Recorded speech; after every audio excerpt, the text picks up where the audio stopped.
साथियों नमस्कार। सप्त सिंधु अकादमी यूट्यूब चैनल पर आप सभी साथियों का हार्दिक स्वागत एवं अभिनंदन है। साथियों आज मैं अपने गांव से लगभग 1-2 किलोमीटर की दूरी पर स्थित अपने खेतों में आया हुआ हूं। क्योंकि खेतों की जो डिस्टेंस है मेरे घर से काफ़ी ज़्यादा दूरी है, इसलिए आने का मौका नहीं मिल पाता ज़्यादातर। तो ये हमारे खेत हैं, आज मैं यहाँ आया हूँ। और सबसे पहले मैं बात करूँगा तो इन दोनों खेतों में गेहूँ उगाया गया है। और गेहूं के बारे में आपको पता होगा कि गेहूं के उत्पादन में चाइना का पूरी दुनिया में वर्चस्व है। जी हाँ, चाइना नंबर 1 स्थान रखता है पूरे विश्व में गेहूं के उत्पादन में, और उसके बाद अपने प्यारे भारत का नंबर आता है। जी हाँ, दूसरे नंबर पे, यानी नंबर 1 चाइना, नंबर 2 इंडिया। गेहूं के उत्पादन में नंबर 1 चाइना, नंबर 2 इंडिया। और अगर मैं बात इंडिया की करूं तो अपना उत्तर प्रदेश अग्रणी स्थान रखता है। जी हाँ, उत्तर प्रदेश का स्थान पूरे भारत में गेहूं के उत्पादन में शीर्ष पे है। गेहूं के बारे में आप जानते होंगे, गेहूं को एक बीमारी प्रभावित करती है, वो है रस्ट। रस्ट बीमारियां जो होती हैं, हालांकि 3 प्रकार की होते हैं, येलो रस्ट, ब्लैक रस्ट और ब्राउन रस्ट, है ना।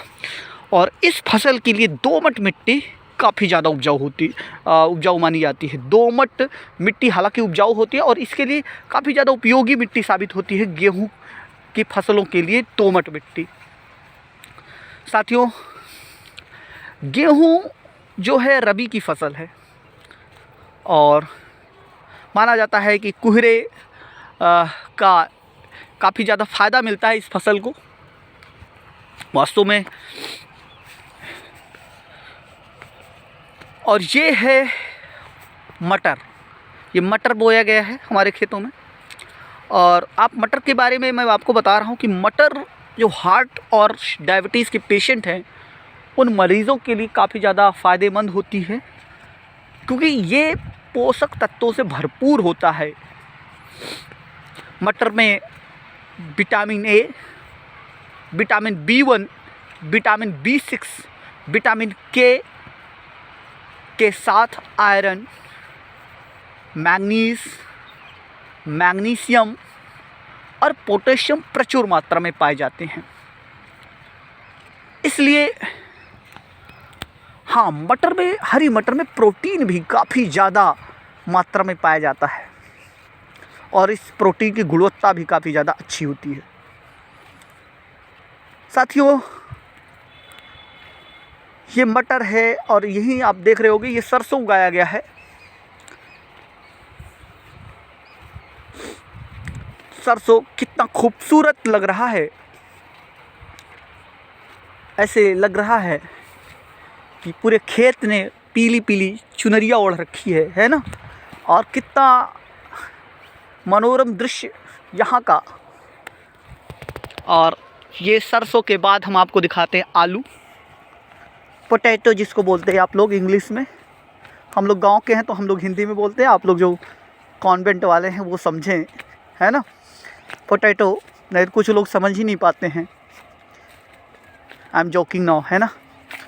तो ये आलू है। आलू का जो इतिहास है मैं बताता हूँ। ये दक्षिण अमेरिका में आज के 8000 साल पहले एंडीज जो है, एंडीज पर्वतमाला है, उसके आसपास इसकी खेती का जो प्रारंभ माना जाता है।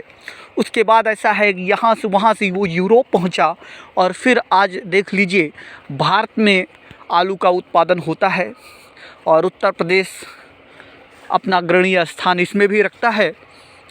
तो आलू में काफ़ी ज़्यादा पोषक तत्व पाए जाते हैं आलू में भी। और आलू में पोषक तत्व पाए जाते हैं, इसमें विटामिन ए के साथ विटामिन डी पाया जाता है। जी हाँ, विटामिन डी बड़ी मात्रा में पाया जाता है। और ये जो ए डी के साथ कार्बोहाइड्रेट्स की मैं बात करूँ तो कार्बोहाइड्रेट्स तो पाया ही जाता है। और आलू सब्जियों का एक तरीके का राजा है।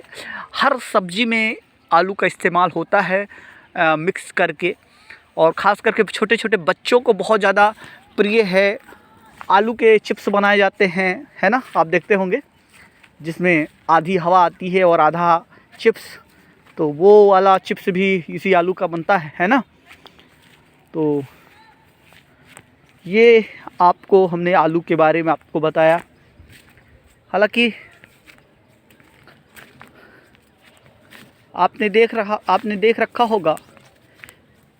अब हम आते हैं किसानों की जो समस्याएं हैं बहुत ज़्यादा हैं। कारण ये है कि जो देखिए मेरा जो खेत है ये घेर रखा गया है। बहुत दूर तक वायरिंग की गई हुई है इस खेत की, है ना।